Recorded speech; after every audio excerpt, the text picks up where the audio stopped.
Hello बेटा, कैसे हैं आप लोग। इस वीक में जो हम लोगों ने अपना टॉपिक शुरू किया हुआ था बेटा, जो रिप्रोडक्शन, हम उसको अब रोकने वाले हैं। और अब मैं आपको कोई भी इस वीडियो में या कोई भी बेटा जी वीक में ऐसा दिन नहीं आएगा जब मैं आपको उस टॉपिक के रिगार्डिंग बेटा जी आप लोगों से बातें करूं। इस पूरे वीक बेटा जी हम बातें करेंगे आपके चैप्टर के, जो कि 9th क्लास का आपका चैप्टर है, how do we fall in, जो कि आपका कमिंग संडे का जो टेस्ट है उसमें जो आने वाला था, उसके रिवीजन की बातें करेंगे आपके साथ। मैंने कल आप लोगों से कहा था कि आज मैं लाइव क्लास लेना चाह रहा हूँ आपकी, बट क्योंकि भूपेश सर की क्लास होगी तो मैं नहीं ले पाया लाइव क्लास आपकी, तो अब उसके लिए ये वीडियो बना रहा हूँ आपका। और जैसा कि मैंने कल आप लोगों को मैसेज ड्रॉप किया था कि आपकी जो भी प्रॉब्लम्स है मुझे बताइएगा, मैं उन्हीं के ऊपर आप लोगों के डाउट्स लूंगा। तो काफ़ी बच्चों ने मुझे प्रॉब्लम्स भेजी हैं, उनमें मैंने ज़्यादातर फील किया कि थोड़े से बच्चे कम अवेयर हैं अबाउट द इम्यूनिटी, या एंटीबॉडीज क्या होती है, क्या उनका स्ट्रक्चर्स होता है, वैक्सीनेशन क्या होता है, आप लोग उसके बारे में थोड़े से मुझे लगा कि कम अवेयर हो, बच्चों ने उसके रिगार्डिंग अपने डाउट्स भेजे। तो बेटा जी मैं आपके जो टॉपिक्स है उसी के ऊपर बातें करूंगा, बट थोड़ा सा डिटेल में बातें शुरू करते हैं। तो आज बेटा जी मैं आपका जो डाउट का पहला टॉपिक जिस पर हम बात करने वाले हैं आज की वीडियो, वो टॉपिक है बेटा जी हमारा इम्यूनिटी, जिसपे आज बात होगी। कल का वीडियो भी मैं इम्यूनिटी के ऊपर ही आपको समझाऊंगा, जिसमें और आपके डाउट कवर हो जाएंगे, फिर हम डिजीज की बातें करेंगे आपसे। तो सबसे पहले बेटा जी आज हम शुरू करते हैं पहले टॉपिक को पढ़ना। पहला टॉपिक क्या है बेटा जी, इम्यूनिटी। कोई पूछे आपसे इम्यूनिटी क्या होता है, what do you mean by immunity, तो आप क्या समझोगे उसके बारे में। वर्ड लिखता हूं बेटा जी आप लोगों के लिए। आज का लेक्चर में बेटा जी अपना जो टॉपिक होगा वो होगा बेटा जी इम्यूनिटी। कोई पूछे आपसे क्या है इम्यूनिटी, तो क्या कहोगे बेटा जी, the ability of the body to fight against a particular disease or a particular pathogen। और अच्छी बात करते हैं, आजकल कोरोना वायरस चल रहा है, तो आपने देखा होगा बार बार हमारे न्यूज़पेपर्स में आता है कि हमारा जो बिल्कुल ही न्यूली बोर्न बेबी है या फिर हमारे जो ओल्ड जनरेशन है उनकी डिजीज होने के चांस है, उनके डेथ का चांस ज्यादा है। और यूथ जो है बेटा जी वो इजिली रिकवर कर लेता है, इजिली फाइट कर लेता है विद दिस कोरोना वायरस। तो वो एक्चुअली किसके बेसिस की बात करते हैं, वो बार बार वर्ड आता है हमारे न्यूज़पेपर्स वगैरह में, इम्यूनिटी। वो क्या है इम्यूनिटी, तो उसी वर्ड की बातें कर रहा हूं बेटा जी यहाँ पे। ये actually the ability of the body to fight against a pathogen, और आप कह सकते हो सर एक डिजीज, उसके अगेंस्ट जो लड़ने की बेटा जी पावर है, जो एबिलिटी है, उसको हम क्या बोलते हैं बेटा जी, इम्यूनिटी। ओके, अब एक वर्ड और आता है यहाँ पे, इम्यून सिस्टम। तो आप एनिमल किंगडम में बेटा जी बातें करते हो कि भाई हमारी बॉडी में जो लेवल ऑफ ऑर्गेनाइजेशन है वो होता है ऑर्गन सिस्टम। आपने एनिमल किंगडम में पढ़ा है सर, कुछ ऐसे ऑर्गन जो सेल से बने होते हैं, कुछ ऐसे हैं जो बेटा जी टिश्यू से बने, कुछ एक में ऑर्गन होता है, किसी में ऑर्गन सिस्टम होता है। हमारे पास क्या है बेटा, जो ऑर्गन सिस्टम है। तो मैं कहूंगा वैसे ही एक वर्ड आता है immune system.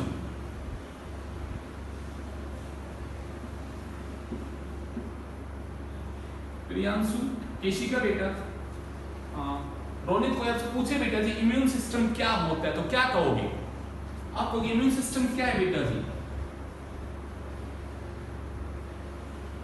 The complex of different organ, tissue, cells and proteins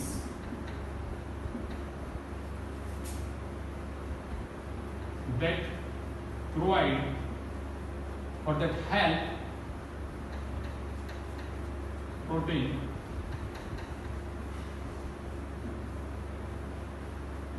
that help to fight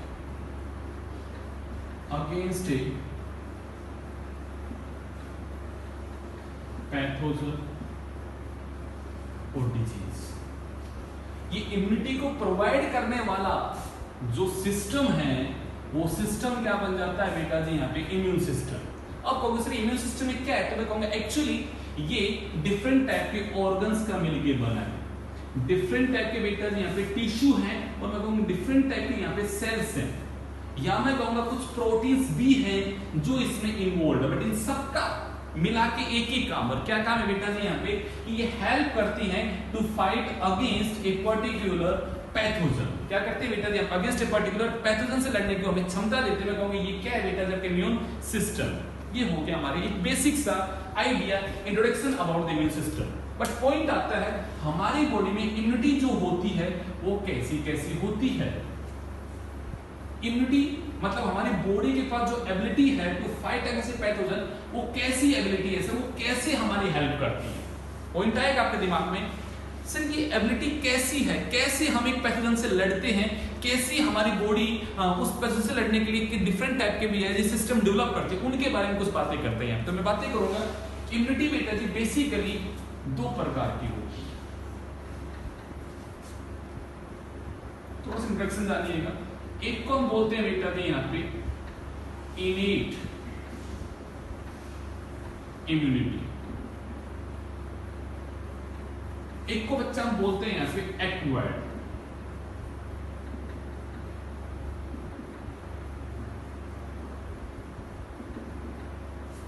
थोड़ा बेसिक को समझना ये क्या है। सबसे पहला वर्ड बेटा जी नॉन स्पेसिफिक इन नेचर, और ये कैसी है स्पेसिफिक इन नेचर। अब ये वर्ड का मतलब क्या है, ये जो एबिलिटी है, ये जो इम्यूनिटी है बेटा जी, ये टाइप ऑफ द पैथोजन के लिए स्पेसिफिक नहीं है। मतलब कोई बैक्टीरिया आता है, कोई वायरस आता है, कोई फंगस आता है, इसका सिंपल सा तरीका है उसको कैसे उस पैथोजन को ग्रो होने से रोकना है, उसके खिलाफ जो भैया जी डिफरेंट टाइप का ये एक्ट करेगी वो सबके साथ फाइट करने का बेटा जी कॉमन तरीके हैं इसके। यहाँ पे उसका एक टाइप ऑफ द पैथोजन के बिहाफ पे वो स्पेसिफिक इन द नेचर नहीं है कि भाई अगर ये बैक्टीरिया अगर मैं इसे ऐसे मारूं, ये बैक्टीरिया तुम इसे ऐसे इसके खिलाफ काम करो, ऐसा स्पेसिफिसिटी नहीं है, ऐसा स्पेसिफिक काम करने का तरीका नहीं है। जबकि इसका डिपेंड करता है टाइप ऑफ द पैथोजन पे। बैक्टीरिया भी है तो कौन सा बैक्टीरिया है उसके खिलाफ वो स्पेसिफिक आर्मी स्पेसिफिक बेटा जी फोर्स तैयार करेगी उसे मारने के लिए। तो ये हमेशा नेचर में कैसी होती है, स्पेसिफिक होती है, जबकि ये कैसी होती है, कॉमन होती है, नॉन स्पेसिफिक होती है। That is the one of the basic difference. अगला बेटा जी प्रेजेंट बाय बर्थ। ये जो इम्यूनिटी होती है बेटा जी हमारी बॉडी में प्रेजेंट होती है बाय बर्थ, ये हमें बाय बर्थ हमारी बॉडी में होती है। जबकि ये वाली इम्यूनिटी बेटा जी बाय बर्थ नहीं होती है। It is the immunity that we acquire during our life span, ये हम हमारी जिंदगी में एक्वायर करनी पड़ती है। तो मैं कहूंगा बेटा जी acquire during our life span. छोटा सा एग्जांपल लेके आपको समझाएगा अच्छे से और आपको समझ में आएगा। आजकल आप न्यूज़पेपर में पढ़ रहे होंगे दिल्ली के अंदर जो कोरोना वायरस इन्फेक्टेड लोग हैं उनका प्लाज्मा लिया जा रहा है, और प्लाज्मा के ऊपर काम करके हम एक्चुअली उसके प्लाज्मा से एंटीबॉडीज को निकालते हैं। क्योंकि जो इंसान एक बार इन्फेक्टेड हो चुका है, जो इंसान एक बार कोरोना वायरस इन्फेक्टेड हो चुका है, उसके प्लाज्मा के अंदर उसके ब्लड के सीरम में बेटा जी वहां पे ऑलरेडी बेटा जी बैठा होता है आपकी एंटीबॉडी जो उसने फाइट की थी अगेंस्ट द कोरोना वायरस। हम उन एंटीबॉडीज को वहां से आइसोलेट कर रहे हैं। तो मतलब सोचो मेरे को कोरोना नहीं हुआ है तो मेरी बॉडी में इम्यूनिटी नहीं है, बट जिसको एक बार हो चुका उसकी बॉडी में उसके खिलाफ एंटीबॉडी बन चुकी है, तो मैं कहूंगा उसने एक्चुअली वो इम्यूनिटी एक्वायर कर लिया, वो कोरोना वायरस से इजीली फाइट कर सकता है। तो ये एबिलिटी उसने डेवलप की to fight against corona, but कब की, जब वो कोरोना से इन्फेक्टेड हुआ। अब जो इन्फेक्टेड नहीं हुआ उसमें वो इम्यूनिटी नहीं आई। तो मैं कहूंगा प्रियांशु ये इम्यूनिटी हमें एक्वायर करते हैं ड्यूरिंग आवर लाइफ, ये हमारे पास बाय बर्थ नहीं होती है। बट ये इम्यूनिटी कैसी होती है बेटा जी, बाय बर्थ होती है। ये वाली जो इम्यूनिटी होती है बेटा जी बाय बर्थ होती है। ठीक बात है यहाँ पे। अब पॉइंट आता है सर इस इनेट इम्यूनिटी में हम क्या करते हैं। मैं कहूंगा इनेट इम्यूनिटी जो होती है it is mainly act as a barrier. ये मेनली बैरियर्स की बात करेंगे, कैसे कैसे काम करेंगे यहाँ पे, और इसकी बात करेंगे कैसे काम करेंगे। बट एक पॉइंट को समझना, चाहे कोई भी इनवर्टिब्रेट हो चाहे वर्टिब्रेट हो, चाहे मैं कहूंगा नॉन कोडेटा हो चाहे कोडेटा हो, सबके अंदर ये इम्यूनिटी प्रेजेंट होती है। But this immunity present only and only in the कोडेट्स। जो हमारा एनिमल किंगडम की बात करते हैं, जो कोडेट्स हैं, जो वर्टिब्रेट्स हैं, उन्हीं में ये इम्यूनिटी प्रेजेंट होती है। ये इम्यूनिटी बेटा जी सब में होती है। तो मैं कहूंगा बेटा जी presenting all animals, that is non coded as well as codex। यहां मैं कहूंगा बेटा जी present only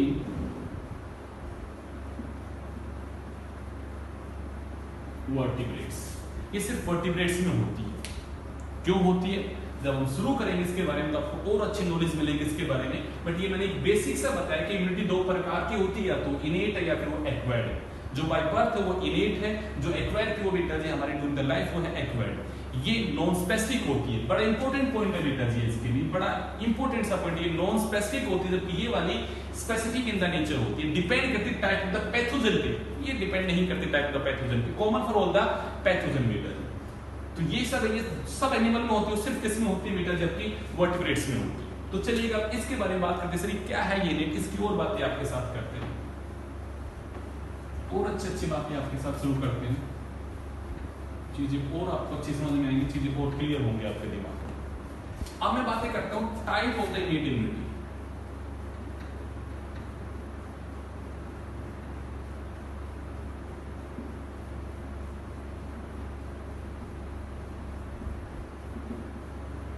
इसके भी टाइप है फर्दर। क्या क्या टाइप है? तो सबसे पहला टाइप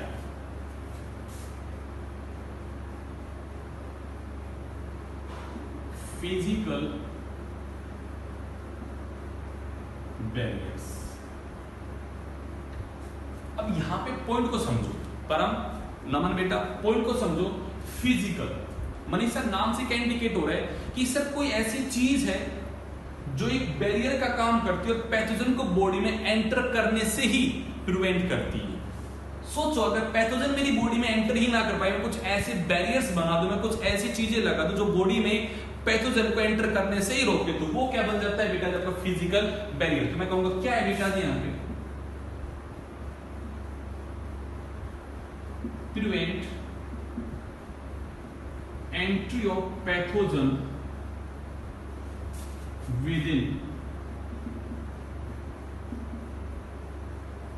बॉडी। कहोगे सर हाउ, कैसे? ऋषिका कैसे? तो मैं कहूंगा समझिएगा बेटे, इसमें फिर दो बातें करते हैं। स्किन, म्यूकस एपिथेलियम, चीजें क्लियर हो जाएंगे आपकी बॉडी में। सपोज करके देखो हमारी बॉडी की जो भी ओपनिंग्स है उन ओपनिंग को बंद कर दो एक मिनट के लिए। लेट अस सपोज करके देखो मेरे कान नहीं है, नोज नहीं है, ये आई नहीं है, माउथ नहीं है, एनएस की ओपनिंग नहीं है, वेजाइनल ओपनिंग नहीं है, यूरिन की ओपनिंग नहीं है। क्या बॉडी का कोई भी ऐसा हिस्सा है जहां से पैथोजन बॉडी में एंटर कर सके? बॉडी के बाहर एक प्रोटेक्टिव कवरिंग है। क्या है ये? क्या है ब्रिजेश बेटा, क्या है ये? तो आप कहोगे सर ये स्किन है। तो मैं कहूंगा skin is a protective coat present over the body. Body के बाहर एक प्रोटेक्टिव कोट बैठी हुई है जो अंदर एंट्री को ही रोके। किसकी एंट्री को? पैथोजन की। सोचो अगर स्किन ना होती, मेरा हार्ट एक्सपोज होता, मेरे लंग्स एक्सपोज होती, तो क्या होता? सीधा पैथोजन उस पर अटैक करता होता ना, बट ऐसा नहीं हो पाता। तो मैं कहूंगा बेटा जी इट्स ए प्रोटेक्टिव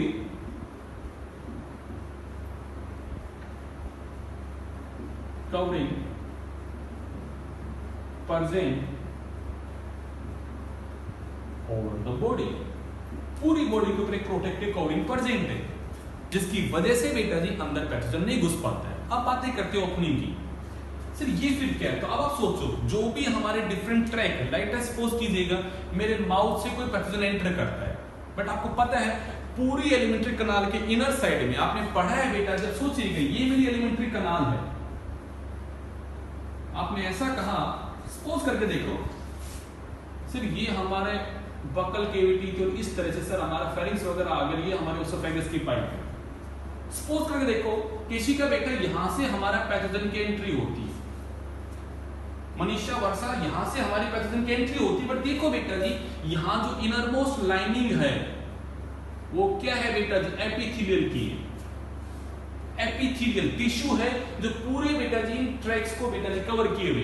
सोचो अगर ये एपिथेलियल टिश्यू ना होता तो सीधा मसल्स में या सीधा बेटा जी आपके टिश्यू तक पहुंच जाता, बट ये वो एक कवरिंग है, ये जो इनर कवरिंग है जो प्रिवेंट करती है बेटा जी आपके पैथोजन की एंट्री को। तो मैं कहूंगी ये जो कवरिंग उसका नाम क्या है बेटा आपकी, म्यूकोसा एपिथेलियल, जो आप कह सकती हो यूरिनोजेनिटल ट्रैक में, रिप्रोडक्टिव ट्रैक में, रेस्पिरेटरी ट्रैक में, हर जगह तो ये कवरिंग है बेटा जी।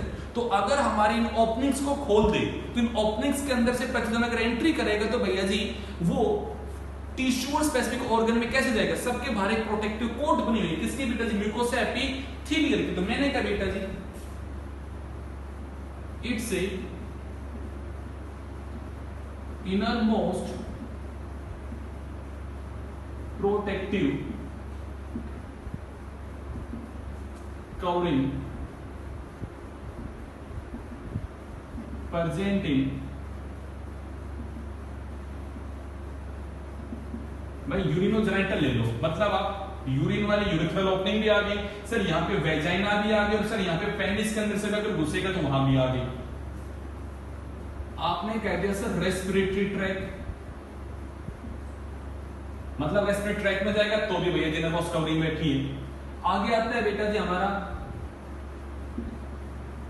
गैस्ट्रो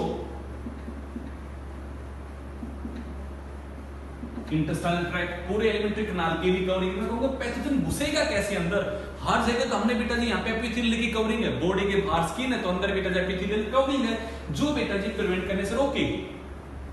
तो सबसे पहला बैरियर जो आता है, सबसे पहली जो इनेट इम्यूनिटी है वो है बेटा जी फिजिकल बैरियर, जिसका काम है टू प्रिवेंट द एंट्री, घुसने से ही रोके कि पैथोजन अंदर एंटर कर ही ना सके, ऐसा जो काम करे वो क्या है बेटा जी फिजिकल बैरियर, जिसमें आपकी कौन आ गई, स्किन आ गई, म्यूकस की एपिथेलियल आ गई।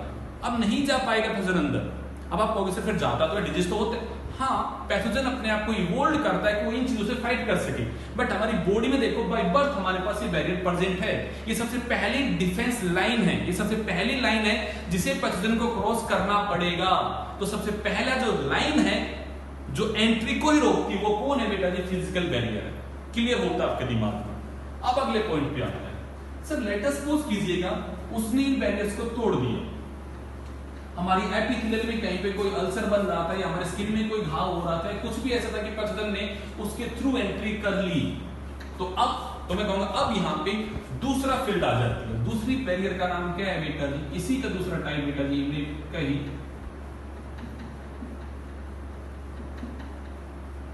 Physiological barrier.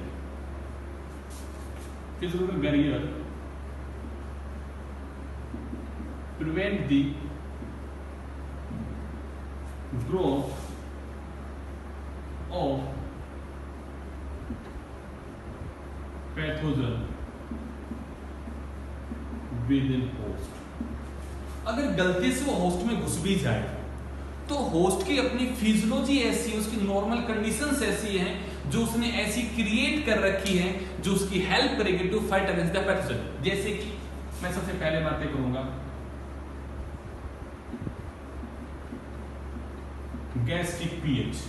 सोचो अगर हमारे एलिमेंट्री कैनाल से चला भी गया तो हमारे पेट में HCl सीक्रेट होता है, जिसकी वजह से हमारे पेट की जो पीएच है वो कैसी बेटा जी, हाईली एसिडिक है, 1.5 से लेकर 2.5 है। मतलब उस हाईली एसिडिक पीएच पे पैथोजन बेटा जी किल हो जाएगा। तो ये मेरी बॉडी की एक फिजियोलॉजी ऐसी है जो पैथोजन अगर गलती से घुस भी जाए तो उसे किल कर सकती है।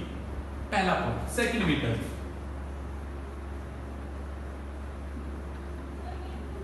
Urinogenital tract secretion pH. ये मैंने क्यों लिखा, मैंने कॉमन वर्ड लिख दिया यूरिनोजेनिटल। जरा वर्ड को समझिएगा। मेल के अंदर यूरिन और स्पर्म एक ही ट्रैक से पास होता है तो हम कहते हैं उसका नाम है यूरिनोजेनिटल ट्रैक्ट। मैंने कहा पेनिस के अंदर एक पाइप है जिसके थ्रू यूरिन भी पास होता है और स्पर्म भी पास होता है, तो कॉमन पाइप है। अब कॉमन अगर पाइप है तो सोचो यूरिन का जो पीएच है वो कैसा है, एसिडिक है। अब सोचो अगर किसी ने यूरिन करेगा और वहां पे कोई बैक्टीरिया अंदर घुसने की कोशिश कर रहा होगा तो यूरिन की वजह से उस पूरे ट्रैक का जो पीएच होगा वो कैसा होगा, एसिडिक होगा, मर जाएगा माइक्रोब्स। सिर्फ फीमेल के केस में एक नहीं, डबल ओपनिंग होती है, यूरिन की ओपनिंग अलग है और उनकी वेजिनल ओपनिंग अलग है। तो मैं कहूंगा बिल्कुल, बट उनके दोनों ओपनिंग, यूरिन का पीएच भी कैसा है, एसिडिक है, और उनकी वेजिनल सिक्रीशन का पीएच भी कैसा है बेटा जी, एसिडिक है। मतलब उनकी वेजिनल सिक्रीशन है वो भी एसिडिक है, तो वहां पे भी माइक्रोब्स ग्रो नहीं कर सकता। और सर यूरिन जो वो करे उससे भी भैया जी माइक्रोब्स किल हो जाएंगे। तो मैं कहूंगा ये भी तो उनकी बॉडी की फिजियोलॉजी है, जो अगर वहां से माइक्रोब्स एंटर करने की कोशिश करे तो भी ना कर पाए, क्योंकि उनके वहां पीएच कैसा है बेटा जी, एसिडिक है। तो ये सेकंड पॉइंट आ गया। अगले पॉइंट पे आते हैं। सर अगर अपने ईयर में देखें तो यहां पे सर बनता है ईयर के अंदर ईयर वैक्स, नहीं कहते तो कान में जो मैल सा बनता है यहाँ पे सर क्या ईयर के अंदर वैक्स बैठा हुआ है, तो वो क्या करता है, पैथोजन को ट्रैप कर लेगा। हेयर्स बैठ के जो पैथोजन को ट्रैप कर लेगा। तो मैंने कहा ऐसे हमारे वैक्स बैठे हैं। ऐसी बातें करते हैं हमारे स्किन के पास ऑयल ग्लैंड है, या मैं कहूंगा बेटा जी यहां पे आपको स्वेट ग्लैंड है, जो पसीने निकालते। सोचो अगर यहाँ पे पसीने निकलेंगे, पसीना कैसा होगा बेटा जी, एसिडिक हो गया। मैं कहूंगा उसमें हाई सोल्ट कंसंट्रेशन है, नमकीन है, जिसकी वजह से भैया जी वहां माइक्रोब्स ग्रो नहीं कर सकता स्किन पे। तो मैं कहूंगा ऑयल ग्लैंड है, स्वेट ग्लैंड है, ये सब हमारी बॉडी में इनबिल्ड है। तो ये सब बेटा जी कहीं ना कहीं माइक्रोब्स की ग्रोथ को क्या करते हैं, प्रिवेंट करते हैं। ये हमारी बॉडी की फिजियोलॉजी ऐसी है जो बेटा जी ग्रोथ को नहीं होने देगी। अब ये कैसी है बेटा जी, इनबिल्ड है। एसिडिक पीएच मैंने नहीं बनाया, मैं जब से पैदा हुआ तब से मेरे पेट का पीएच वैसा ही जैसा होना चाहिए, सब चीजें बेटा जी एज यूजुअल मेंटेन हो गई, बात चल जाएगा। ये हमारा सेकंड बैरियर। आप सोचो इस बैरियर को भी अगर किसी ने क्रॉस कर दिया तो तीसरी चीज क्या होगी, मैं कहूंगा तीसरी चीज होगी बेटा जी यहाँ पे सेलुलर बैरियर।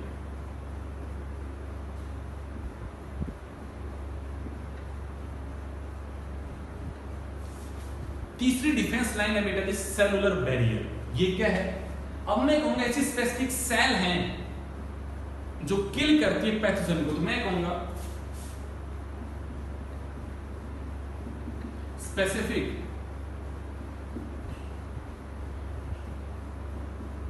फैगोसाइटिक WBC किल दी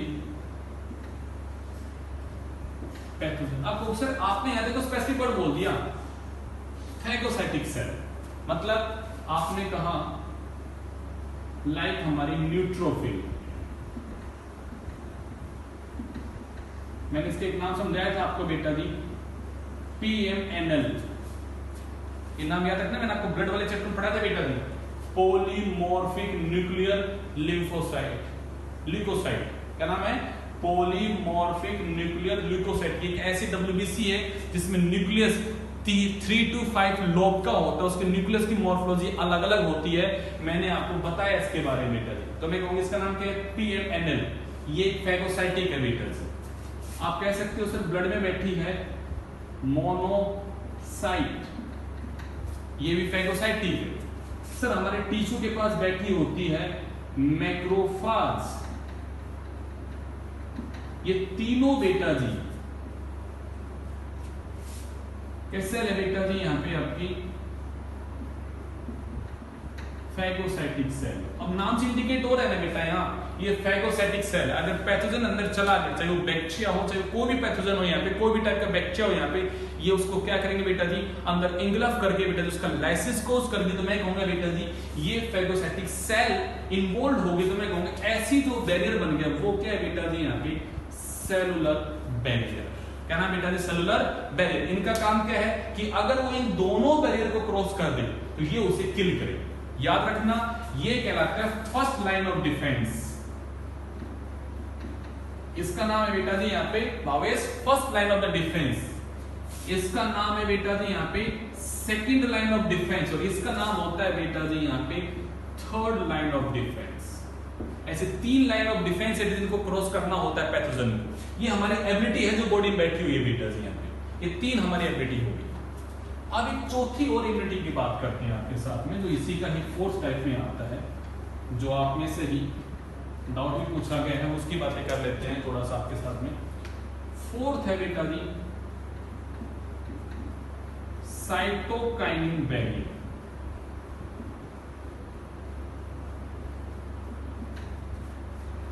ये कोई डिफेंस लाइन नहीं है, फिर ये क्या है? These are actually the specific type of the chemicals that are released by the infected cell to give signal to the nearby cell or the lymphoid organ to form the new WBC। जरा समझिएगा, हमारी body में कहीं पे हमला हो रहा है, अब सोचो मेरी बॉडी में WBC घूमने लग रही है। आपने कई बार देखा होगा या आपने कभी इस बात पे गौर किया हो, जब हमारी बॉडी में इंफेक्शन होता है तो WBC का नंबर बढ़ गया, मतलब हमारी बोन मैरो में WBC का नंबर प्रोडक्शन तेज हो गया। क्यों भाई? किसने सिग्नल दिया उसको कि भाई अब आपकी बॉडी में इंफेक्शन हो रहा है, तो भैया जी आप उससे फाइट करने के लिए WBC की आर्मी तैयार करो। तो भाई किसी ने सिग्नल तो दिया होगा ना, तो वो सिग्नल को क्या बोलते हैं यहाँ पे? Cytokinin barrier. तो मैंने बोला these are the specific chemical,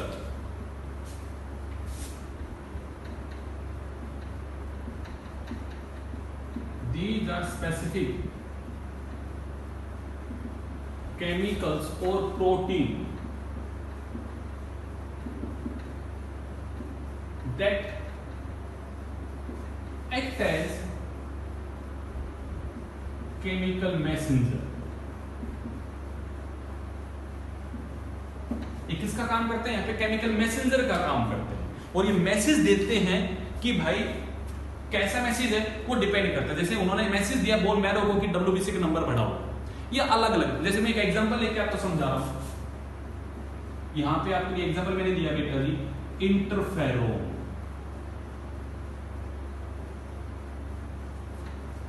interferon is a type of chemical. ये क्या है बेटा जी? इट्स ए प्रोटीन,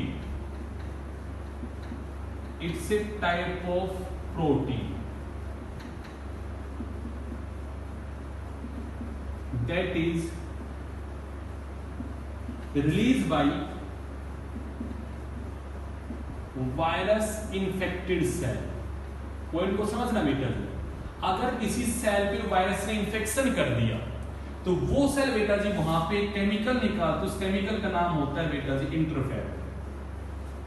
अब आप कहोगे सर इससे क्या होगा? तो मैं कहूंगा जैसे ये केमिकल निकला तो जो नियर बाई वाली सेल है वो अपने बाहर एक प्रोटेक्टिवली सील्ड बनाएगी ताकि वो वायरस उनको इंफेक्ट ना कर सके। तो मैं कहूंगा it is a type of protein that is released by the virus infected cell to the nearby cell,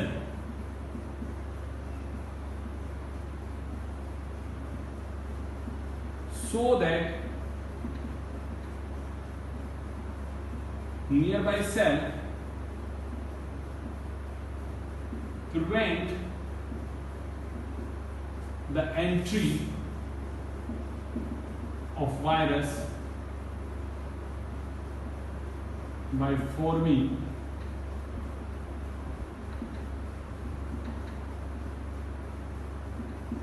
a protective coat। Suppose कीजिए कि ये एक सेल,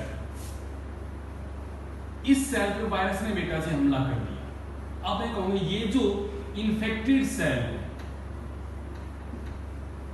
ये सेल बेटा जी यहाँ पे केमिकल निकाली, उस केमिकल का नाम क्या है बेटा जी? इंटरफेरोन।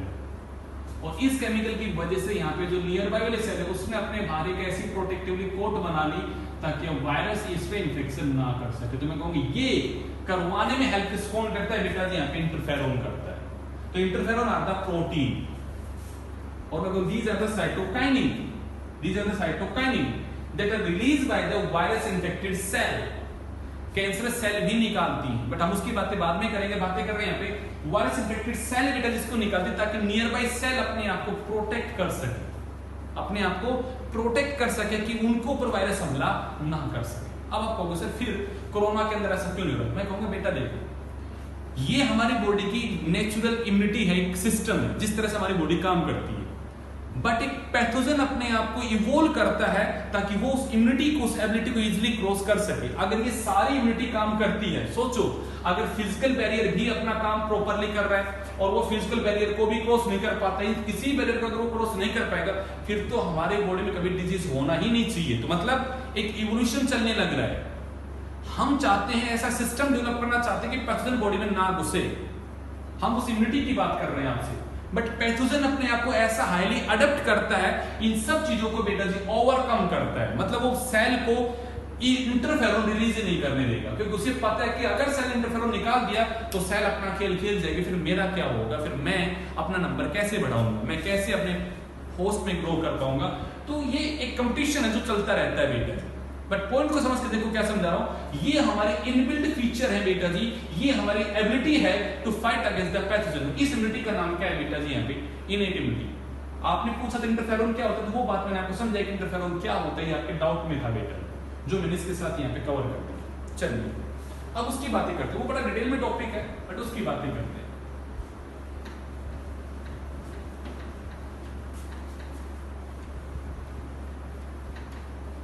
अब याद रखना बेटा जी एक बात को, एक्वायर्ड इम्यूनिटी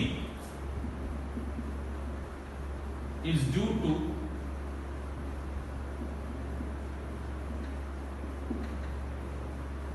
लिम्फोसाइट्स।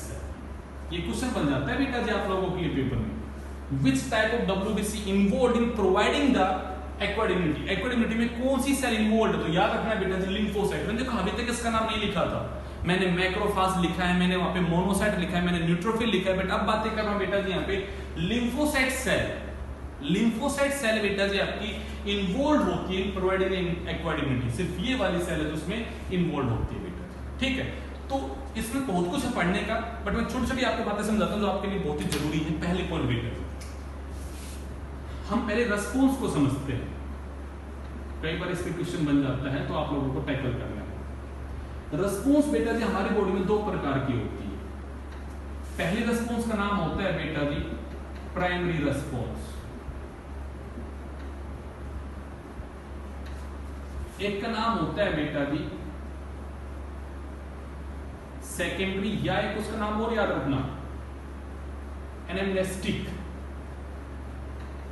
रेस्पॉन्स। ये नाम कई बार बच्चों को ध्यान नहीं रहता तो यहां पे मार्क खा जाता है। मैंने कहा सेकेंडरी रेस्पॉन्स और एनामनेस्टिक रेस्पॉन्स। नाम को समझ देखो, प्राइमरी पहली बार, the response of the body when first time a pathogen enter inside the body. जब पहली बार कोई पैथोजन मेरी बॉडी में एंटर करता तो मेरा इम्यून सिस्टम जो रेस्पॉन्स शो करेगा वो क्या बनेगी, प्राइमरी रेस्पॉन्स। वही same pathogen when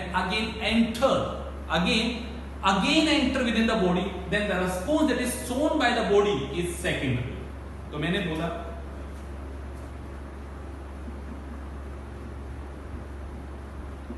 immune system, मुझे लगता है मैं यहां लिख देता हूं ऊपर ताकि आपके लिए डिफरेंस समझना आसान हो जाए।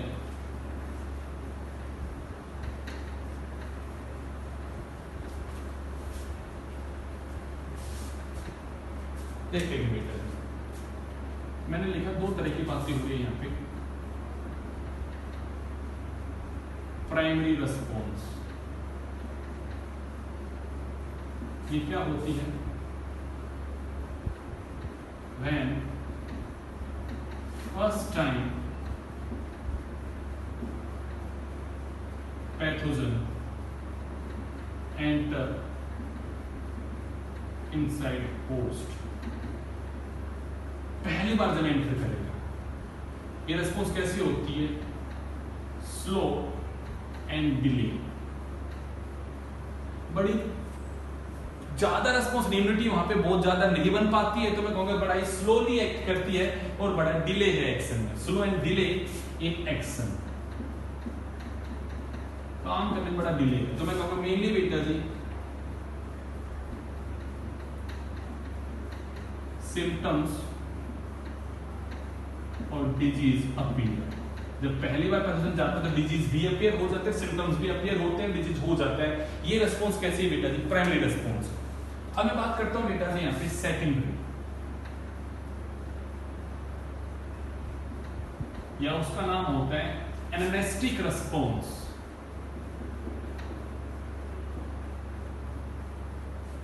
इस वाले के बारे में बेटा जी, when same pathogen enter again inside body। Inside host body. जब सेम पर्सन दोबारा एंट्री करता है तो वो रिस्पॉन्स क्या कहलाएगी? Anamnestic response. तो मैं कहूंगी कैसी होती है? फास्ट एंड बड़ी ही पावरफुल होती है। तो मैं कहूंगा intense, fast and intense response.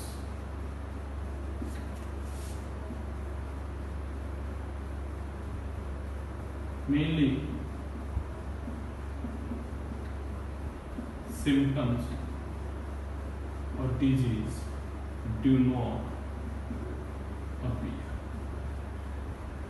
क्योंकि यहाँ पे हम आपको अभी बताऊंगा, आपको जब पहली बार एंट्री करती है तो उस टाइम हमारी एंटीबॉडीज बनती है, तब तक वो बहुत ज्यादा ग्रो हो चुका होता है, तो हमारी बॉडी मेनली उससे फाइट नहीं कर पाती है। बट जब वो सेम पर्सन एंटर करता है तो बॉडी में मेमोरी सेल बन जाती है, उसकी याददाश्त बन जाती है। और अब अगर वही सेम दोबारा एंटर करेगा तो मेमोरी सेल उसे आते ही मार देंगे, तो एक्चुअली वो प्रॉपर्ली ग्रो नहीं कर पाएगा, तो हमारी बॉडी में सिम्टम्स अपीयर नहीं हो पाएंगे। क्योंकि जब वो ही सेम पर्सन दोबारा एंट्री करता है तो बनती है सेकेंडरी रिस्पॉन्स। ये दो प्रकार की हमारी रिस्पॉन्स होती है। मैं एक्वाड में बता रहा हूं कि एक्वाड में दो प्रकार की रिस्पॉन्स होती है।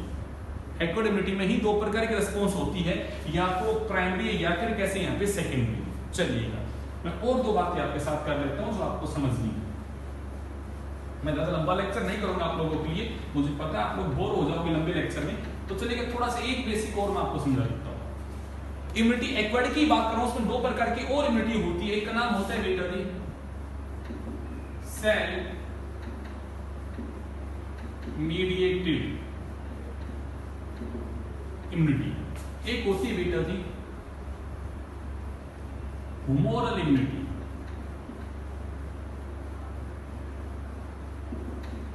समझो बेटा, इसमें नाम लिखा है सेल।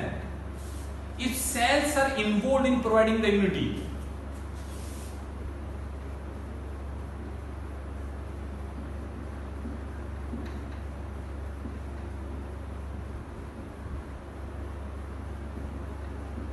इन प्रोवाइडिंग इम्यूनिटी, इसमें क्या है बेटा जी, यहाँ पे सेल्स नहीं, यहाँ पे एंटीबॉडी इन्वॉल्व होती है। एंटीबॉडी क्या होती है बताऊंगा आप लोगों को बेटा जी। तो मैं कहूंगा यहाँ पे क्या है बेटा जी, antibody involve in providing immunity. बेटा ये वर्ड आपके पेपर के लिए बहुत ही जरूरी है, याद रखना है। कमिंग टेस्ट में बड़ा इंपॉर्टेंट टॉपिक है आपके लिए, पूछा जाएगा सेल यूनिट में कौन इन्वॉल्व है, मॉडल में कौन है। तो यहाँ पे इन्वॉल्व है एंटीबॉडीज, और यहाँ पे क्या है बेटा जबकि सेल्स। कहोगे सर कौन सेल, तो मैं कहूंगा टी सेल्स। अब बेटा ये नाम मैंने पढ़ा रखा है, लिम्फोसाइट दो प्रकार की होती है, टी लिम्फोसाइट और बी लिम्फोसाइट। जो थाइमस में मैच्योर होती है उनका नाम होता है टी लिम्फोसाइट, और जो बोन मैरो में मैच्योर होती है उसका नाम होता है बी लिम्फोसाइट। तो मैं कहूंगा यहाँ पे कौन इन्वॉल्व है बेटा जी, बी सेल्स इन्वॉल्व या बी लिम्फोसाइट इन्वॉल्व। तो ये अभी दो छोटे छोटे नाम मैंने आपको समझाएंगे। एक्वाड इम्यूनिटी में एक्चुअली आपने जैसे अभी कहा था कि लिम्फोसाइट इन्वॉल्व हो रही है, तो जहां टी लिम्फोसाइट इन्वॉल्व है वो क्या है बेटा जी, सेल मीडिएटेड, और जहां बी लिम्फोसाइट इन्वॉल्व है वो क्या है, हुमोरल। तो ये दोनों टाइप हैं किसके बेटा जी, एक्वाड के ही टाइप। एक्वाड में एक्चुअली जो चीज एक्ट करती है वो कौन होती है, एंटीबॉडी। तो चलिएगा मैं आपका लेक्चर ज्यादा बड़ा नहीं करता हूं। एंटीबॉडीज क्या होती है, वैक्सीनेशन क्या होता है, एक्टिव इम्यूनिटी क्या होती है, पैसिव क्या होती है, इन सब की बातें मैं करूंगा आपसे नेक्स्ट वीडियो। इस वीडियो में सिर्फ इतना। उम्मीद करता हूं आप लोग कनेक्ट कर पा रहे होंगे मुझसे यहाँ पे, और ये टॉपिक अच्छे हैं, नॉलेज के लिए भी अच्छे हैं, आपको मजा भी आएगा इनको पढ़ने में, डिजीज वगैरह समझने में मजा आएगा आप लोगों को। तो पहला मैंने शुरुआत की आपके टॉपिक की फ्रॉम द इम्यूनिटी। चलिएगा, थैंक यू बेटा।